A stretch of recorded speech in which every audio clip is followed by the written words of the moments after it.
Weather! Liam Grant shouted, his voice swallowed by thunder crashing across Jefferson County's darkest back road. The billionaire industrialist, a man who'd built empires from concrete and steel, was now trapped in a nightmare. Stranded on a deserted road during the worst storm of the season, his Bentley crippled by a blown tire, his phone showing no signal. He had exactly 1 hour before his private jet left for Singapore. Miss that flight? Miss a $2 billion infrastructure contract. Everything he'd worked for this quarter, gone. Then, through sheets of silver rain, 3 figures emerged. Teenage boys on beat-up bikes, like the storm was just another Tuesday night. Yo, mister, you need help?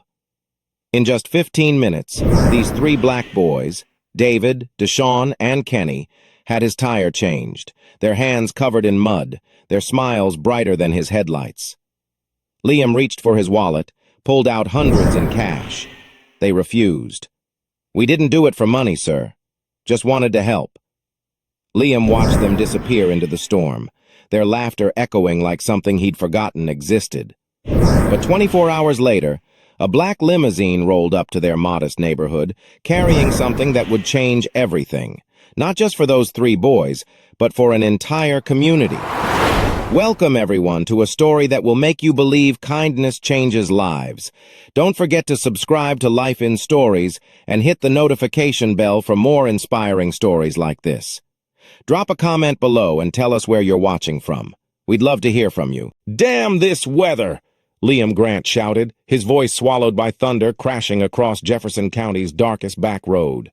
The billionaire industrialist, a man who'd built empires from concrete and steel, was now trapped in a nightmare. Stranded on a deserted road during the worst storm of the season, his Bentley crippled by a blown tire, his phone showing no signal. He had exactly 1 hour before his private jet left for Singapore. Miss that flight? Miss a $2 billion infrastructure contract.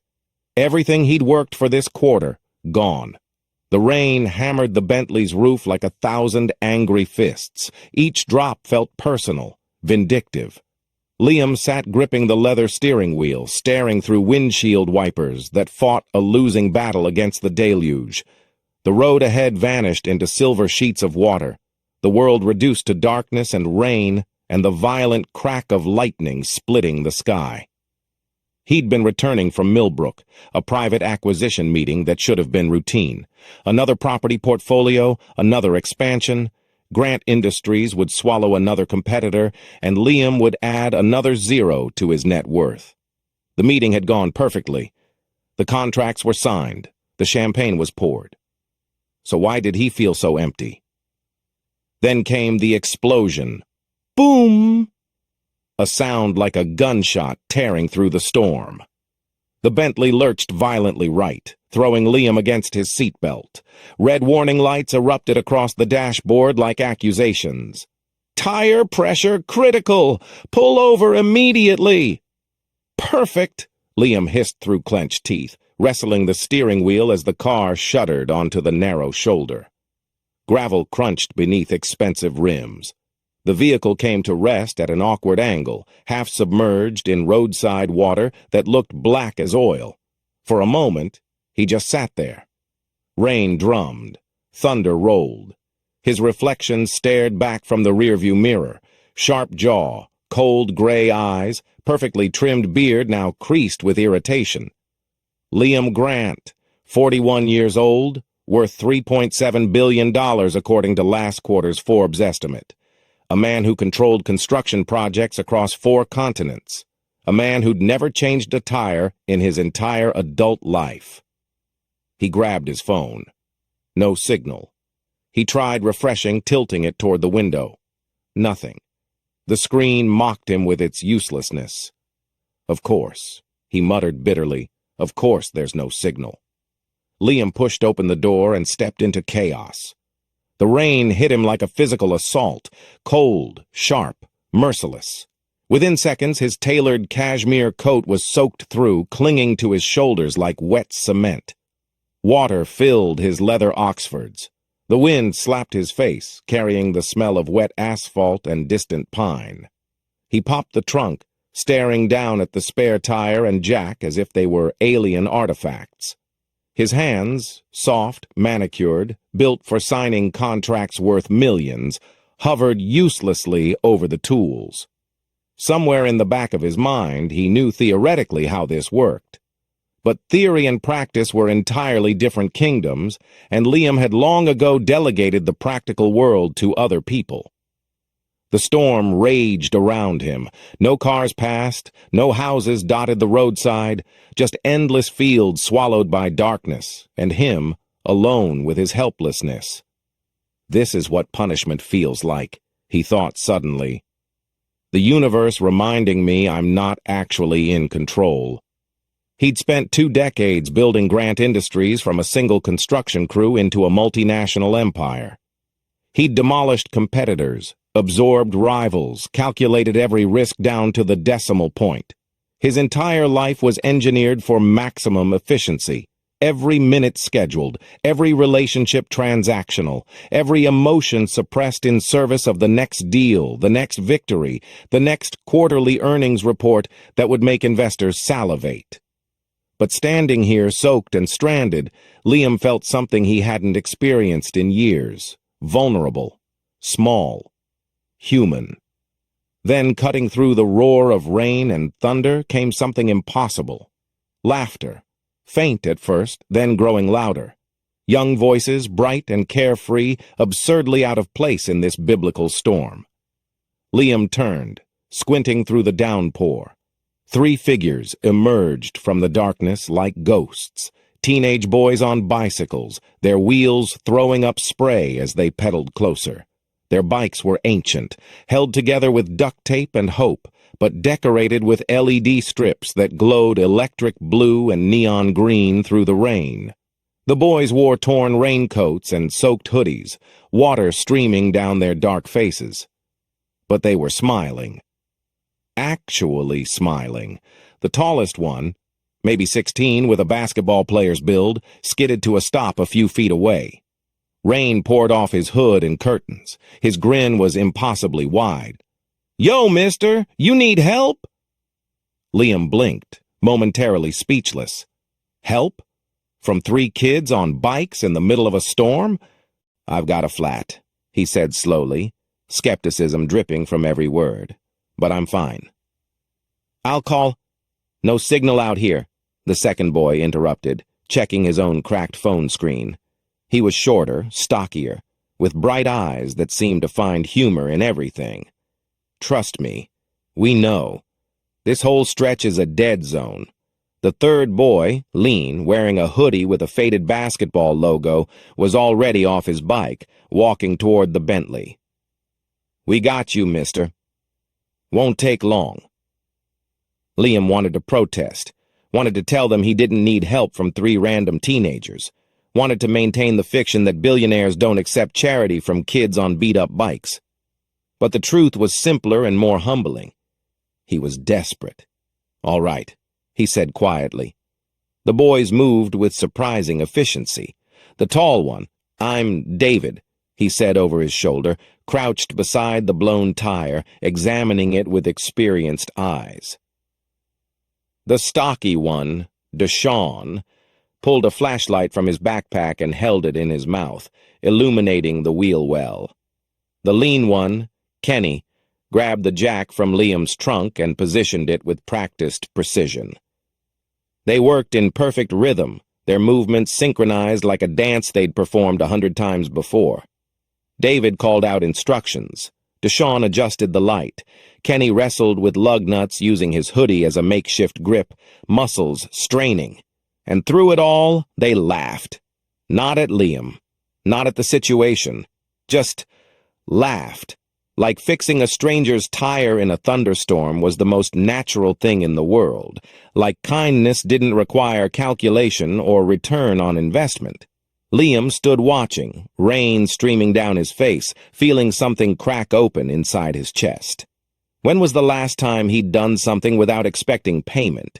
When was the last time anyone had done something for him without wanting his money, his influence, his connections? He couldn't remember. 15 minutes. That's all it took. Kenny tightened the final bolt. Deshawn inspected their work. David stood, wiping muddy hands on his already ruined jeans. "All set, mister. Should get you where you need to go." Liam reached for his wallet, pulling out a thick fold of $100 bills. "Here. Take this. Buy yourself something decent." David shook his head, water dripping from his hood. "We didn't do it for money, sir. Just wanted to help." "Everyone wants something," Liam said, the words automatic, a core belief he'd built his empire on. Deshawn smiled, that same impossible brightness in his eyes. "Not tonight, mister. Just get home safe." Kenny was already mounting his bike. "Yeah, man, storm's getting worse. You should roll." Before Liam could respond, they were pedaling away, their LED-lit bikes disappearing into sheets of silver rain. Their laughter echoed back to him, pure, unguarded, fading like the memory of something he'd lost long ago. Liam stood alone in the storm, hundreds of dollars still clutched in his hand, watching 3 teenage boys vanish into darkness. And for the first time in 20 years, he felt something he couldn't calculate, couldn't control, couldn't dismiss. He felt changed. The mansion was silent when Liam arrived, which meant it was exactly as he'd left it. He pushed through the heavy glass doors into the foyer, his wet shoes squeaking against Italian marble that cost more per square foot than most people earned in a month. The motion sensors triggered soft lighting that illuminated cathedral ceilings, minimalist furniture, and walls decorated with abstract art he'd purchased because his interior designer said it conveyed power. Empty. Sterile. Perfect. Liam peeled off his soaked coat, leaving it draped over a chair worth $15,000. His housekeeper wouldn't arrive until morning. His assistant had texted twice about the Singapore flight. He'd replied with a terse message to reschedule. The $2 billion contract would wait. Everything could wait. He poured 3 fingers of whiskey into a crystal tumbler, the amber liquid catching lamplight as he walked toward his office. Floor-to-ceiling windows overlooked the city sprawling below like a kingdom of lights. This view usually grounded him, reminded him what he'd built, what he controlled. Tonight it just looked distant. Liam sank into his leather chair, the kind designed by Scandinavian architects to support perfect posture during 14-hour workdays. He took a long drink, feeling the burn slide down his throat, and closed his eyes. But the darkness behind his eyelids betrayed him. He heard laughter, bright, carefree, cutting through imagined rain, saw muddy hands tightening lug nuts with the casual efficiency of people who knew how to fix things. Heard that voice again. "We didn't do it for money, sir. Just wanted to help." When was the last time anyone had helped him without calculating the return? When was the last time he'd helped anyone without doing the same? Liam opened his eyes, reaching for his laptop out of habit. Emails waited, 43 unread, each one representing money, decisions, power. His hand hovered over the touchpad, then stopped. Something caught his eye. On the corner of his desk, half hidden behind a stack of quarterly reports, sat a small wooden frame filmed with dust. Liam frowned, pulling it closer. He couldn't remember the last time he'd actually looked at this photo. Maybe years. Maybe a decade. The image stared back at him like an accusation. A younger Liam, maybe 12 years old, kneeling beside a muddy pickup truck on a rural road. His jeans were torn at the knees, his hands were black with grease, and beside him, crouched with a tire iron and a patient smile, was his father, Thomas Grant, dead now for 16 years. Heart attack at 58, probably brought on by 60-hour work weeks building the construction company that Liam had inherited and transformed into an empire. But before the empire, before the billions, there had been this. A father and son fixing a flat tire on the side of a Tennessee back road, laughing despite the heat, despite the inconvenience, despite everything. Liam's finger traced the frame's edge, clearing dust. His father's words came back with unexpected clarity, spoken in that slow drawl he'd never quite shaken despite his success. "Son, a man's worth ain't measured by what he builds or what he owns. It's measured by what he gives when no one's watching." The whiskey turned bitter in Liam's mouth. What had he given? Really given? Not donations calculated for tax benefits or foundation contributions that came with plaques and photo opportunities. Not strategic philanthropy designed to enhance his reputation or expand his network. When was the last time he'd given something that cost him more than money? Guilt crept through his chest like cold water seeping through fabric. His success, the mansions, the private jets, the Forbes profiles, suddenly felt hollow. Empty architecture built on efficient cruelty and calculated indifference. 3 kids had stopped in a storm to help a stranger. He couldn't remember the last time he'd stopped for anyone. Sleep came eventually, restless and haunted by rain. Morning arrived with surgical precision. 6 a.m. alarm, 30-minute workout, protein shake, tailored suit. By 8 a.m., Liam sat in a glass-walled conference room surrounded by executives discussing expansion into the Asian market. "Mr. Grant, your thoughts on the Jakarta proposal?" Liam blinked, realizing he hadn't heard the last 5 minutes of conversation. His CFO stared at him expectantly. Laptop open, spreadsheet glowing. "I'm sorry, what was the question?" Confused glances rippled around the table. Liam Grant didn't miss details. He didn't zone out during billion-dollar discussions. His assistant, Monica, efficient, sharp, frighteningly competent, caught his eye with a look that said, "Are you okay?" He waved her off with a tight smile. But he wasn't okay. His mind kept drifting back to muddy hands and bicycle lights glowing through rain and laughter that sounded like something pure, something he'd forgotten could exist. The meeting ended. Liam stood at the window overlooking downtown, watching traffic crawl between steel towers. Monica approached quietly. "Sir, the Singapore trip is rescheduled for Friday, and the charity gala tonight. Do you still want me to send your regrets?" "Yes, cancel it." She hesitated. "Mr. Grant, with respect, you've canceled the last 4 events. The foundation board is asking questions." Liam didn't respond. What could he say? That he was distracted by 3 teenagers who'd changed his tire?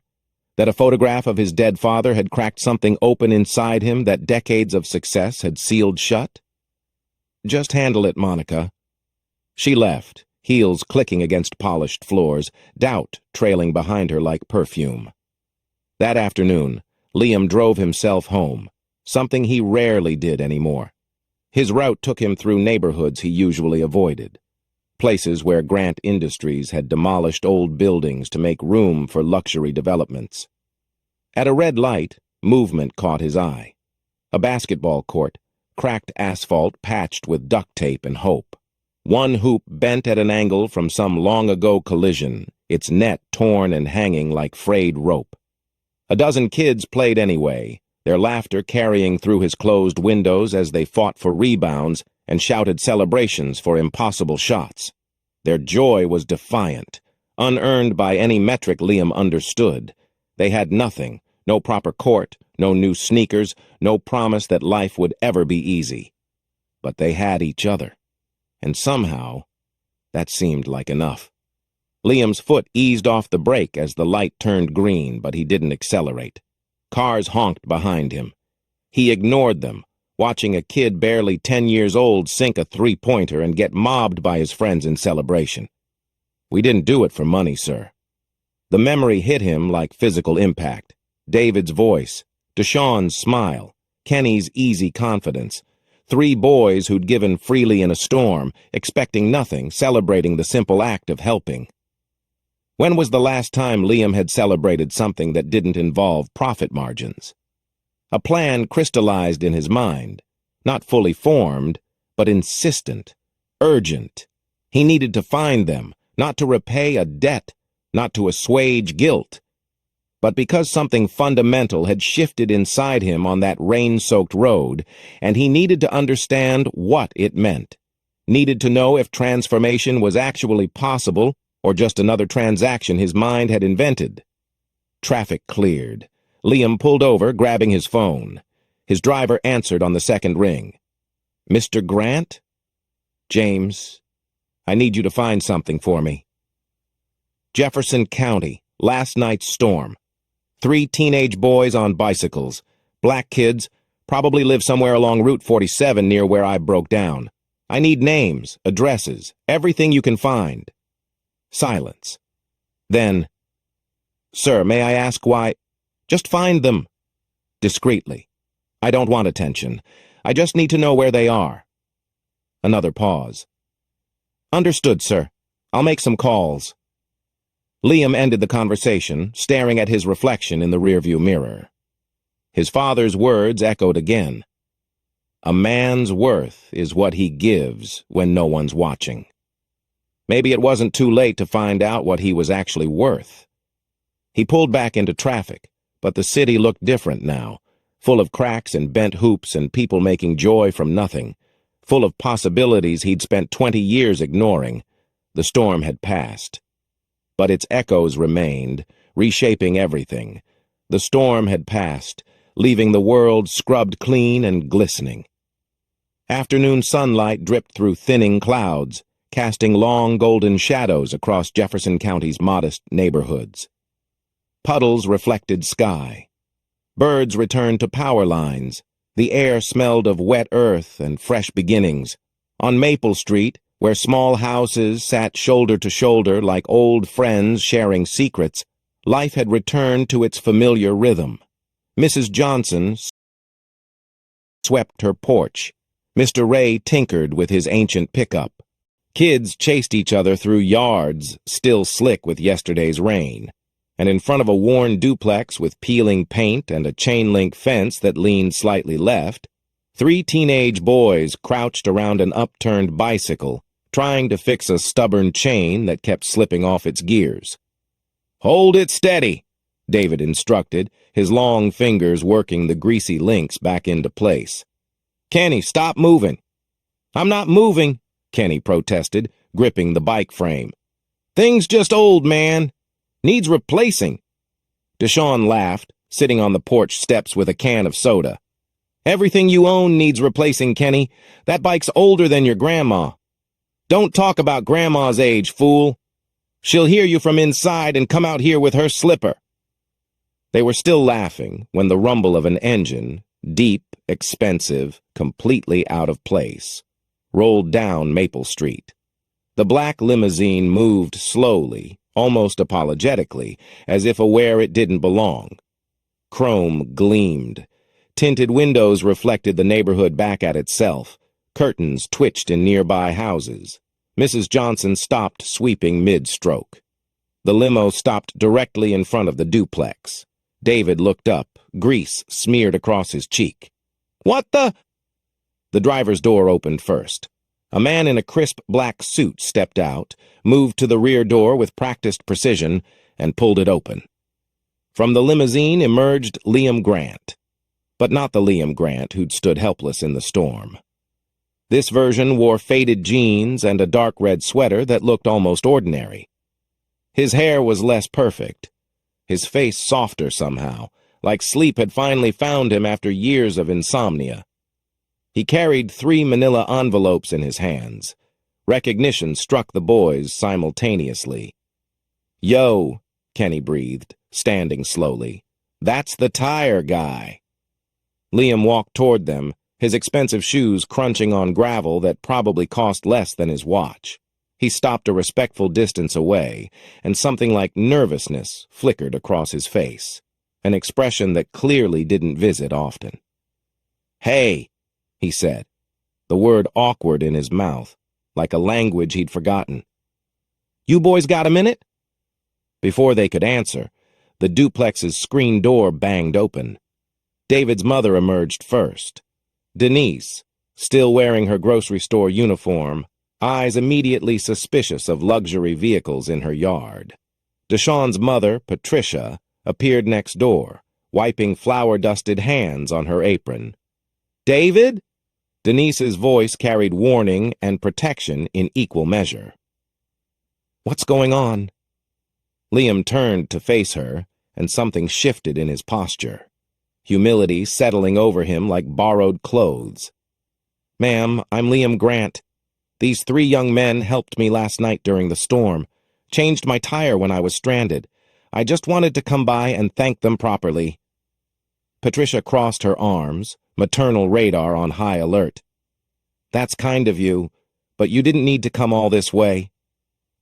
"Actually," Liam said quietly, "I did."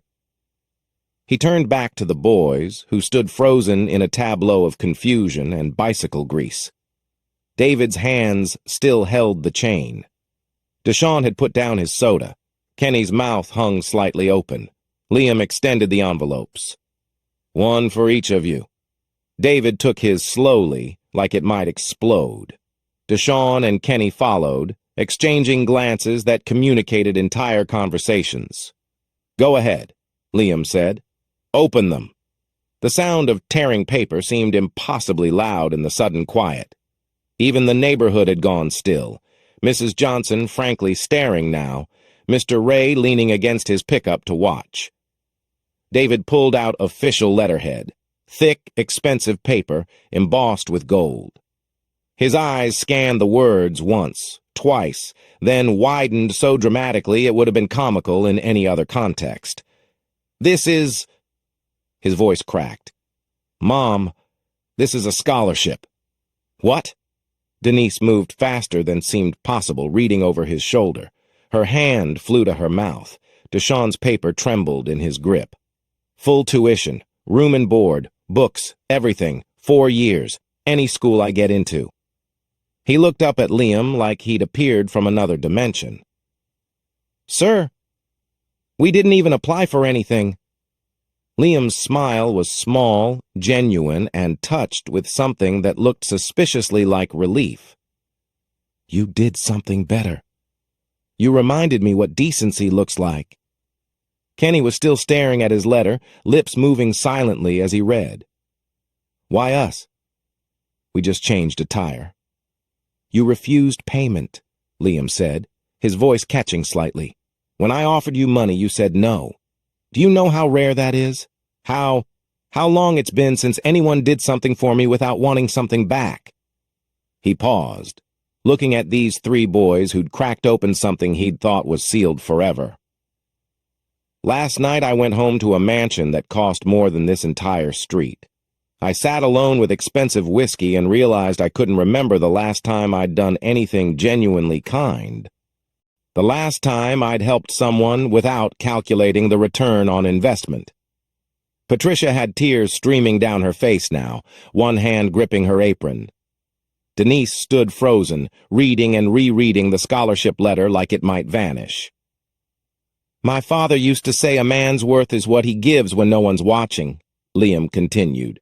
"I'd forgotten that. Built an empire forgetting that. You 3—" He gestured at them, these teenage boys in torn sneakers and stained hoodies. "You reminded me," David found his voice first. "So you're giving us college?" "Just like that. Not just you. This is the beginning of something bigger. I'm launching a foundation, the Roadside Initiative. It'll identify and reward genuine acts of kindness in communities that get overlooked. Kids helping elderly neighbors, people sharing what little they have. Real decency, not performative charity." Deshawn wiped his eyes quickly, trying to hide it. "Man, this is crazy." "It's overdue," Liam corrected gently.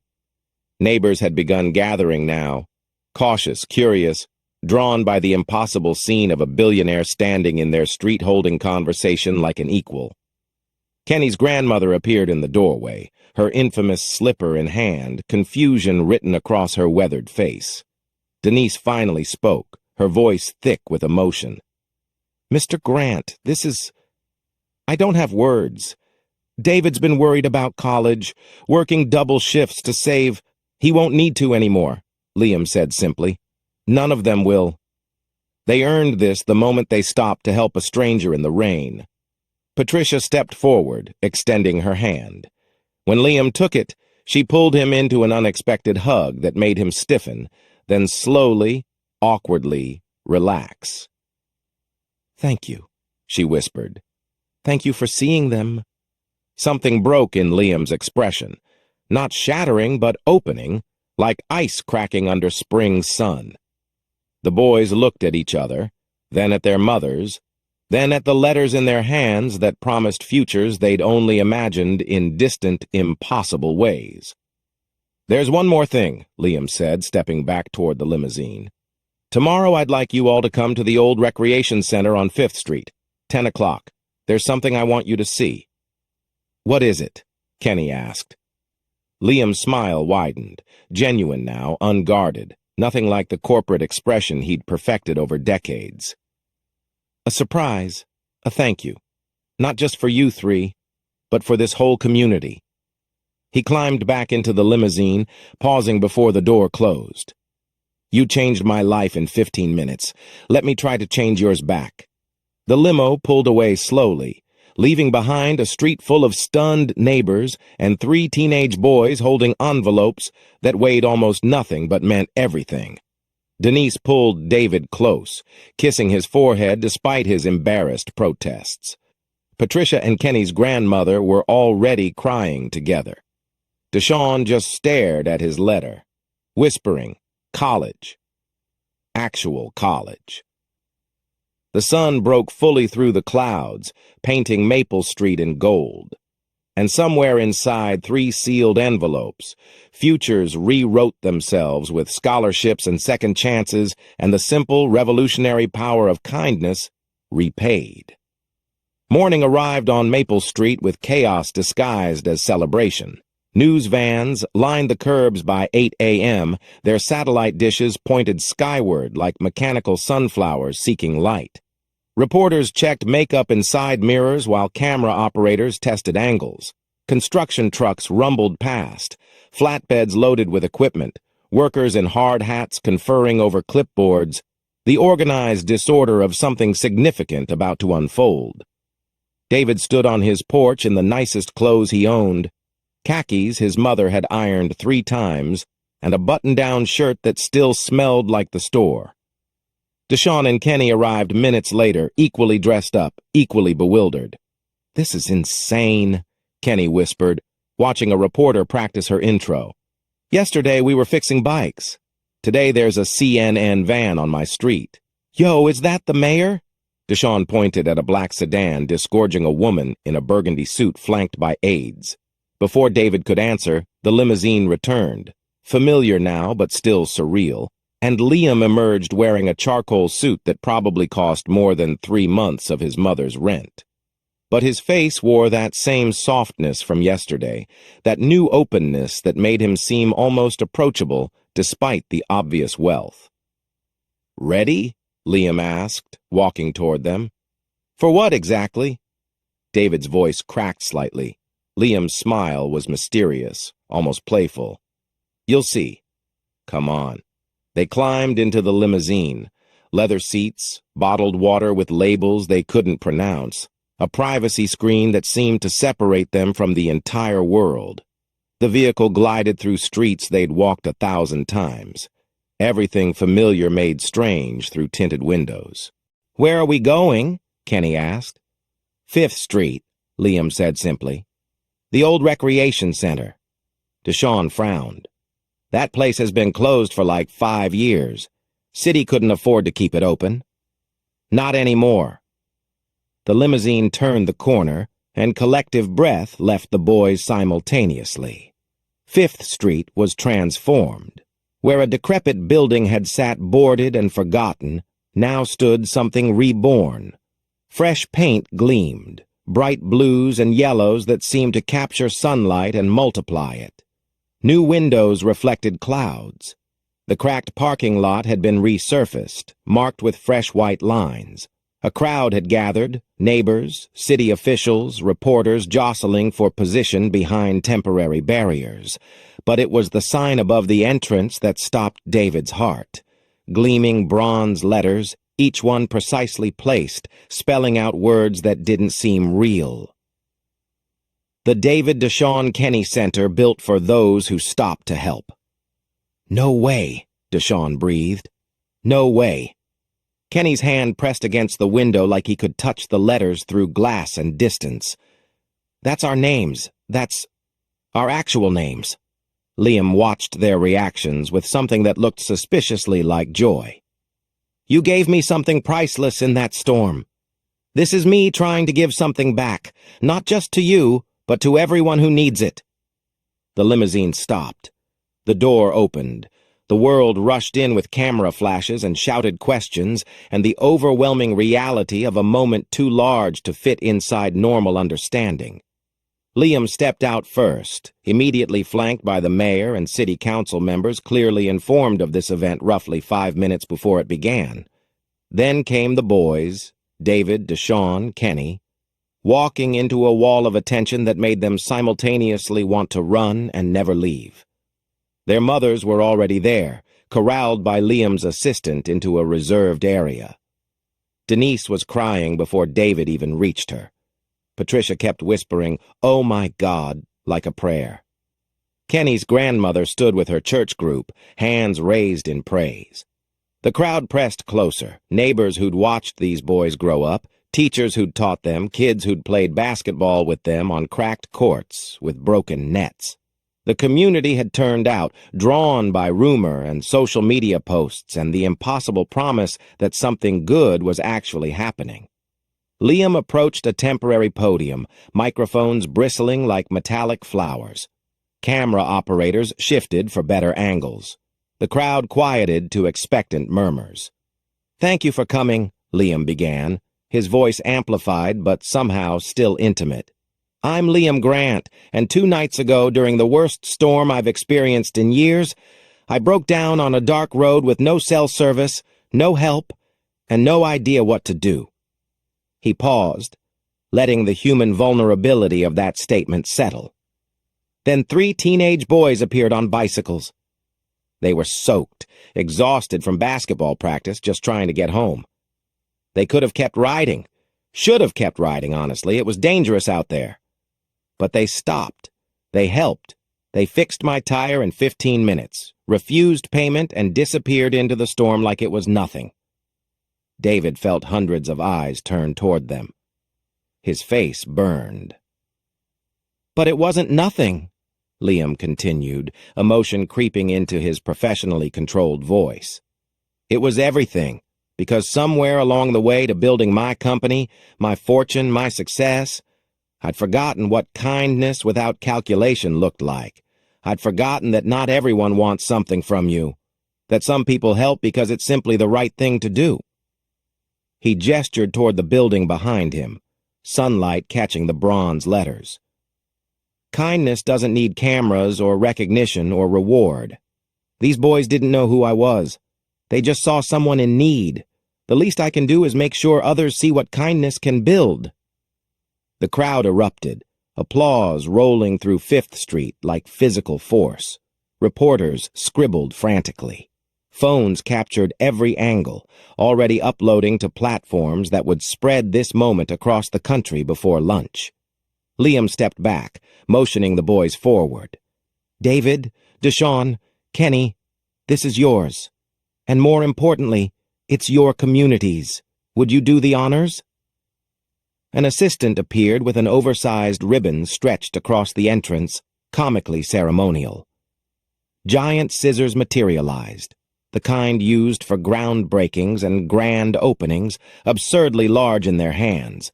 The boys looked at each other. 3 friends who'd fixed a tire in the rain and somehow changed everything. They gripped the scissors together. "On 3?" David whispered. "On 3," Deshaun confirmed. 1, 2, 3. The ribbon fell in 2 perfect pieces. The door swung open, and the crowd surged forward into possibility made concrete. Inside, the transformation was total. Where decay had reigned, now thrived carefully designed spaces that understood what communities actually needed: A gymnasium with polished floors and pristine hoops, nets whole, backboards new, lines painted sharp, computer labs with modern equipment and ergonomic chairs, study rooms with floor-to-ceiling whiteboards, a library with books that still had that new smell, organized by reading level and interest, an art studio with supplies that hadn't been donated from someone's garage, a small theater with actual stage lighting. But more than the equipment, the space breathed warmth, bright colors, natural light, furniture scaled for actual humans, not institutional purchasing budgets.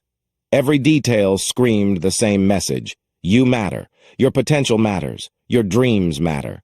Children flooded in, tentative at first, then with growing confidence. A girl maybe 7 years old ran straight to the art supplies, eyes wide. Teenagers gravitated toward the computers, already planning gaming tournaments. Younger kids claimed the gymnasium, their laughter echoing off walls built to amplify joy instead of contain it. Liam stood near the entrance, watching, not directing, not controlling, just witnessing. His assistant tried to pull him toward another interview, but he waved her off gently. The mayor materialized beside him, politically calculated smile in place. "Mr. Grant, the city is tremendously grateful." "Don't thank me," Liam interrupted quietly. "Thank 3 boys who remembered that helping people matters more than convenience." Across the gym, David's mother hugged him so tightly he could barely breathe, tears soaking his shoulder. Deshaun was surrounded by younger kids from his neighborhood, already a celebrity, trying to explain what happened. Kenny stood with his basketball team, all of them staring at the perfect court like it had descended from heaven. Outside, reporters delivered breathless segments. Social media exploded. Hashtag the Tire Boys trending within an hour. The story spreading with that particular velocity reserved for moments when cynicism briefly loses its grip and people remember that goodness still exists. A video went viral. 47 seconds of the ribbon cutting, the boys' stunned faces, Liam's genuine smile, the crowd's eruption. Comments poured in by thousands, stories of helping strangers, memories of kindness received, promises to pay it forward. The narrative had escaped its origin, becoming something larger. Not just 3 boys and a billionaire, but proof that single moments could cascade into transformation. Inside the center, Liam found himself alone for a moment in the library. Sunlight streamed through new windows, illuminating rows of books waiting to be discovered. He ran his hand along a shelf, feeling something he hadn't experienced in decades: peace. Not the temporary satisfaction of closed deals or quarterly earnings that exceeded projections. Real peace, the kind that comes from building something that outlasts you, that serves purposes beyond profit. Through the window, he watched children play basketball with abandon, their joy uncontaminated by awareness of cost or sacrifice or the complicated emotions that had built this place. Liam smiled. Not his corporate expression, carefully calibrated for maximum impact. A real smile, unguarded, free. The storm had passed 2 days ago, but its legacy was just beginning. That night, after the cameras packed up and the crowd dispersed and the youth center's doors finally closed on its first miraculous day, Liam Grant drove alone into the darkness. Not toward his mansion with its cathedral ceilings and sterile perfection. Not toward another meeting, another deal, another calculated transaction. Instead, he pointed his Bentley toward Jefferson County's backroads, toward the place where everything had cracked open and begun again. The sky had transformed completely. Where thunder had raged 2 nights ago, now stretched impossible clarity, stars scattered across blackness like diamonds spilled on velvet. The moon hung fat and bright, painting the asphalt silver. No rain, no wind, just quiet, so profound it felt like listening. Liam slowed as he approached the familiar stretch of road, pulling onto the same shoulder where his tire had blown. where helplessness had found him, where 3 boys on bicycles had appeared like answers to questions he hadn't known to ask. He stepped out into air that smelled of pine and possibility. The night was cool but gentle, nothing like the storm's violence. His footsteps crunched on gravel as he walked to the guardrail, placing both hands on the weathered metal still damp from yesterday's rain. The road stretched in both directions, empty and patient, holding secrets in its curves. Liam closed his eyes. Images flooded back unbidden. David's mud-covered hands working lug nuts with practiced efficiency. Deshawn's flashlight beam cutting through rain like hope made visible. Kenny's easy laugh, unforced and genuine. The sound of someone who helped because helping mattered. Their faces when they refused his money, confusion at the very suggestion that kindness required payment. Then older memories surfaced. His father kneeling beside that ancient pickup truck, teaching a 12-year-old Liam how to change a tire, how to fix things instead of replacing them, how to measure worth in different currencies than money. A man's worth is what he gives when no one's watching. Thunder echoed in memory. Laughter followed. The two sounds intertwined until Liam couldn't separate crisis from salvation, storm from clearing, the man he'd been from the man he was becoming. He opened his eyes, staring down the quiet highway. Maybe the road didn't break my tire, he whispered to the stars in silence. Maybe it fixed me. The words hung in the air, true in ways that quarterly reports and profit margins could never be. He'd spent 20 years building towers and infrastructure and an empire measured in billions. But he'd built nothing that mattered, nothing that fed souls instead of bank accounts, nothing that would outlive him in any meaningful way. Until 3 boys in a storm reminded him that construction could mean something different, something better. Liam stood there for long minutes, letting the night settle into his bones, feeling small in the best possible way, not diminished but connected, part of something larger than ego and accumulation. Finally, he returned to his car and drove back toward town. The youth center glowed like a beacon on 5th Street, its windows bright with life even at this late hour. Extended hours on opening day. Liam had insisted, wanting kids to claim ownership immediately, to understand this space belonged to them without restriction or reservation. He parked across the street, engine idling, watching through glass walls as children still played basketball, their laughter audible even from this distance. Parents sat in the community lounge talking over coffee. Teenagers clustered around computers, discovering resources they'd never had access to before. And there, visible through the gymnasium window, were David, Deshawn, and Kenny, playing basketball with younger kids, teaching them moves, celebrating their successes like victories that mattered because they did. David spotted the Bentley first. He nudged Deshawn, pointed. All 3 boys moved to the window, faces breaking into grins that could have powered the building's lights. They waved, enthusiastic, unself-conscious, grateful. Liam waved back, his throat tight with emotion he'd spent decades suppressing. He didn't get out, didn't interrupt their joy with his presence. This moment belonged to them, to the community, to possibility unfolding without his management or control. He simply watched, smiled, and then drove away quietly, leaving them to the futures they'd earned with muddy hands and generous hearts. The limousine disappeared down 5th Street, taillights fading to red pinpoints, then nothing. Behind it, the youth center continued glowing. Inside, on the wall near the entrance where everyone who entered would see it, hung a bronze plaque.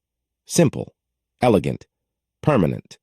The inscription read, "In honor of 3 young men who reminded us that real wealth is measured not by what we earn, but by what we give."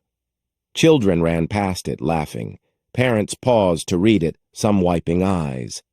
The words would remain long after everyone present had forgotten this specific day, a permanent reminder that kindness compounds, that single moments ripple outward, that transformation is always possible, when we remember what actually matters. Somewhere in the night, Liam Grant drove toward tomorrow.